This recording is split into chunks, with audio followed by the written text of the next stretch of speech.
Welcome to Shared Roamings. Our channel is dedicated to sharing travel experiences for the benefit of all. Last Christmas week of December 2024, we drove through the foggy bridge leading into the harbor in Long Beach, California. We were going on our very first cruise on the Discovery Princess from Long Beach to the Mexican Riviera. Since it was Christmas week and Christmas fell on a Wednesday, this particular cruise was crowded. Many people took off from work and kids were off from school, so this particular cruise was fully booked. We had some friends who wanted to join us, but even a month before the cruise, when they checked the website, it said sold out. We had our medallions for this trip shipped to our home address directly, and it arrived a week before the cruise.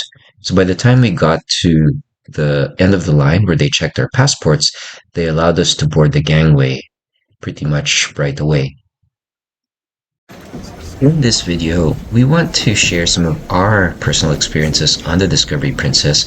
It's not meant to be a rundown of the entire ship or all the things you can do on the ship, but rather some of the key experiences we had, the food we enjoyed on the ship, as well as some of the venues that we spent more time in.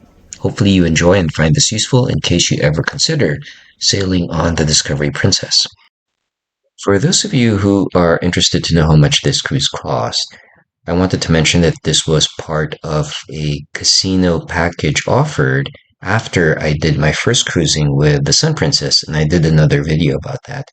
We used one of those offers and booked this last August of 2024, and it cost a total of $760 for two people.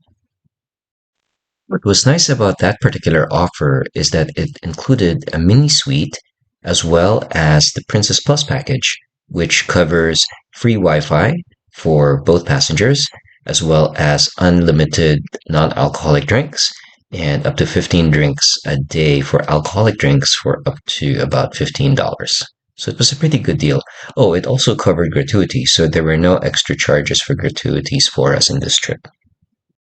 When we finally entered the Discovery Princess through Deck 7, we were stricken by how beautiful the atrium looked. We've been on several other cruise ships with different cruise lines, and it was hard to name one that had an atrium as magnificent and elegantly designed as the one on the Discovery Princess. It really felt good to behold. Let us know what you think of it compared to other ships you've seen. The atrium was like the heart of the ship where they had several activities, especially for the holidays, including the champagne fountain ceremony that they have and Zumba classes. We've heard from multiple sources that the pizzas served by Alfredo on different Princess cruise ships are the best at sea. We didn't get to try this in the Sun Princess, so we thought we would try it here. Fortunately, the Princess Plus package covers casual dining, which Gigi's Pizzeria is under. You get two casual dining options for your cruise. So we actually spent them both in Gigi since we really wanted to try the pizza and we liked it the first time. So this shows what the pizzeria looks like. Fortunately, when we got there, it was still empty and we had a lot of room to ourselves and we were able to take our time and order the food and enjoyed it. The rest of the trip, this restaurant was very, very popular and very crowded. You had to wait for up to 45 minutes. You can see here the orders that I placed, the minestrone alla sorrentina, which is really good and tasty. For the pizzas, we ordered the two they recommended. They say the pizza capricciosa was one of the most popular ones, and then the other one we ordered that they said was popular was the pizza vegetariana. Both pizzas came as is, but you could customize your pizza by adding a whole bunch of different ingredients if you wanted to. Both were awesome. Here you can see that in our second time around, we ordered some pizza again with additional stuff on it, some additional avocado, ham, and anchovies, and it was really good. Highly recommend you take advantage of being able to customize your pizzas at Gigi's.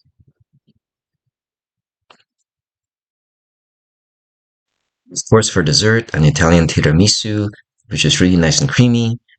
Gulped it down with some coffee, which made it just perfect.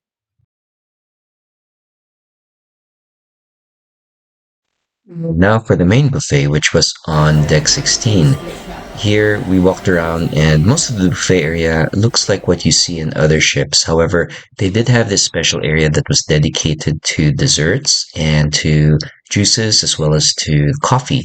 So it was a nice area. I just took a few videos here. But the buffet area, the buffet itself, uh, the cafeteria was big, and so it was a very spacious area, and there was lots of seating. But even during this trip, it could get crowded because the trip was fully booked. I must say that the carving station at the buffet served some really great selections of meat. Here you can see the beef and the pork selection that they served a few times during the trip. Both options really tasty. One of the popular areas for us on deck 5 was the gelato area. Here you could order premium desserts, including some cake and some gelato dishes that they had. With the Princess Plus package, we could order two premium desserts a day. And so that was great to be able to try the desserts here as well as some of the cakes. The gelato, I believe you could order as much as you wanted to. Um, the gelato itself was good, was tasty, not quite on par with what you would find in different spots in Italy as you're walking around.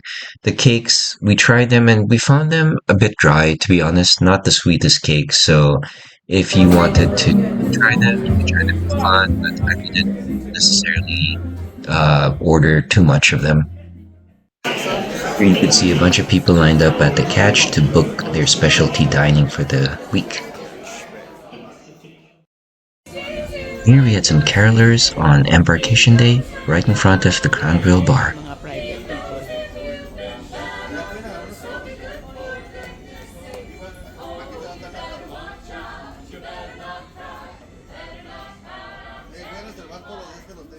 One of the things we paid extra for was specialty dining. We booked two specialty dining venues a couple of months ahead of time. The first one was the Crown Grill for Christmas Eve, and the second one was uh, the Catch by Rudi for Christmas Day. Both of these were highly recommended by other Princess cruisers, and so we wanted to try them for this special sailing. The Catch by Rudi specializes in seafood, and the Crown Grill specializes in steak. Dinner here cost us about $45 per person. Here you can see I ordered the butter seared scallops with salmon roe, or what they call salmon caviar on top. And this is the lobster bisque that they prepared. Both appetizers were quite good and pretty tasty. Here I ordered the French onion soup, which was quite rich, thick, and tasty. Everything you'd expect from a French onion soup. So I would highly recommend it if you're into onions. Very good order. Here's my order of veal, very juicy and tasty with some mushrooms and Parmesan fries. Here is the ribeye cooked to medium, as well as three options of salt that they have, all pretty tasty. This is the chocolate cake they had for dessert. It was just so-so, not too much flavor, but it looked nice. And this is the cheesecake tart that also looked nice, but was just so-so as far as taste. To be honest, we weren't that thrilled with the ribeye cut. It was just not as soft and tasty as the way I cook it, and this is how I cook and barbecue my own ribeye, and it's just hard to beat, but that's just a personal thing. Here on Christmas Day, we ate at the Catch by Rudi. This is something that we booked ahead of time as well, and it costs $45 per person. They specialize in seafood and they have a lot of different options that you can choose from. The interior of the restaurant was really nice, and the waiter was also very enthusiastic. They served us champagne as well on this day. Not sure if it was standard or just because it was Christmas, but it was a very, very nice touch. Here you can see the background of Rudi as well as the actual menu itself, and you see a lot of different options that you can choose from. It's probably best to talk to your waiter just to ask what they recommend. However, I would recommend to go the extra mile and spend for the lobster options. There's an extra surcharge for that, but it was something I wish I did because I think I had it in the previous cruise and it was really good. Not sure what this guy did, but felt sorry for him. Didn't wait to find out, but ended up enjoying the appetizers that they served, the sour cream and pesto, and mixed that with the bread, and it was really good. And this is what the seafood tower looked like as far as an appetizer is concerned. I would highly recommend trying this if you want to try a little piece of some different seafood options.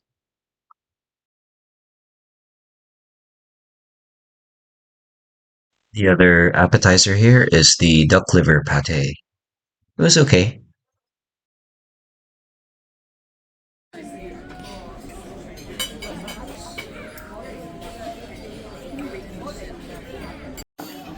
And here's the grilled king prawn that I ordered for my main meal.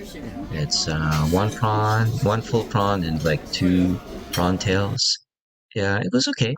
And then here's Rudy's artistic face-to-face dessert, which was very artistic and actually tasted decent. Next, we're going to cover some entertainment and see how it looks.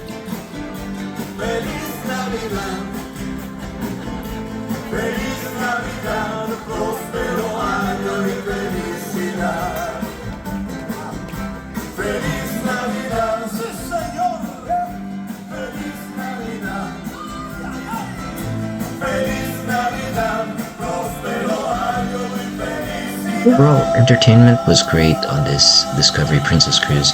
Lots of different performers, some high energy performances, and of course, a lot of talent, including from the staff.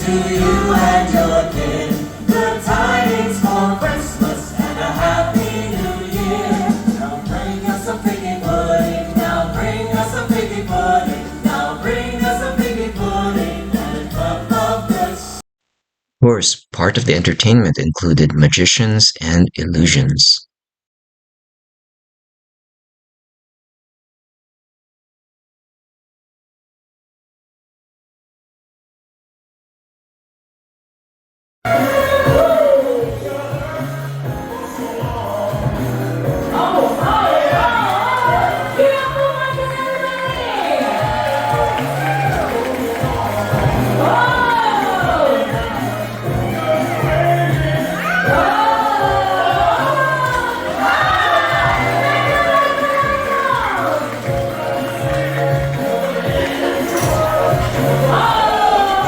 They even had an open session for how to make a gingerbread house.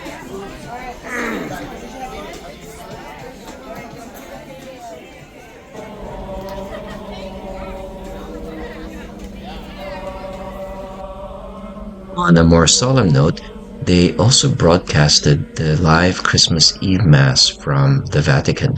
They broadcasted this at the main theater.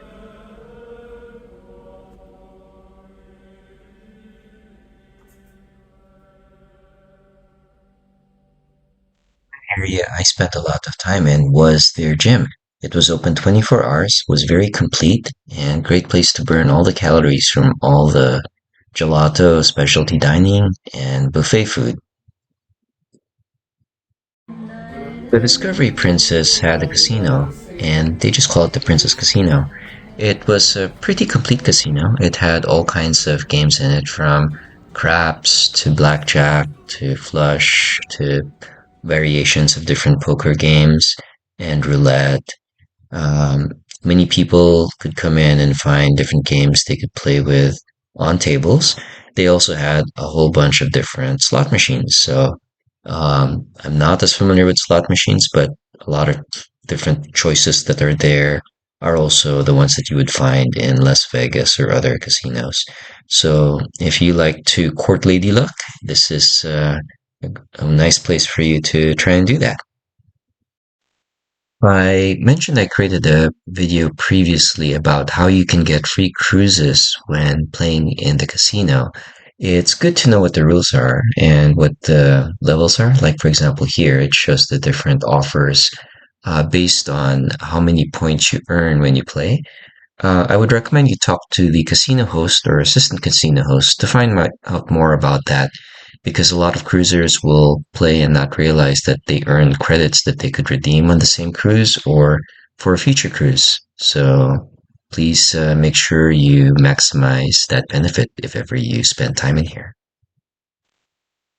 Now, let's talk about the actual cabin. So, again, as I mentioned, we got a mini suite and we had the beds divided into two.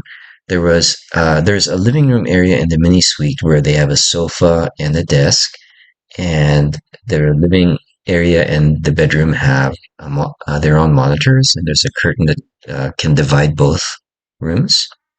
The couch was nice and large. They provided water bottles. There's a small table to put stuff on and eat. The desk, they provided some nice chocolates for us in the beginning, and then there's also a fridge in the right side. The balcony itself was not too big, but sufficient for our needs. I may do another video about the actual mini suite in the future. This concludes the review we have of the Discovery Princess. We hope you enjoyed what you saw. We tried to put as much information in. There's a lot more we could have put in, but we didn't want to make this video too long. If you like what you see, please consider subscribing and liking. That always helps and it encourages us to create more videos like this. We wish you all safe and happy roamings in the future and hope you enjoy more content as we put them out. Thank you.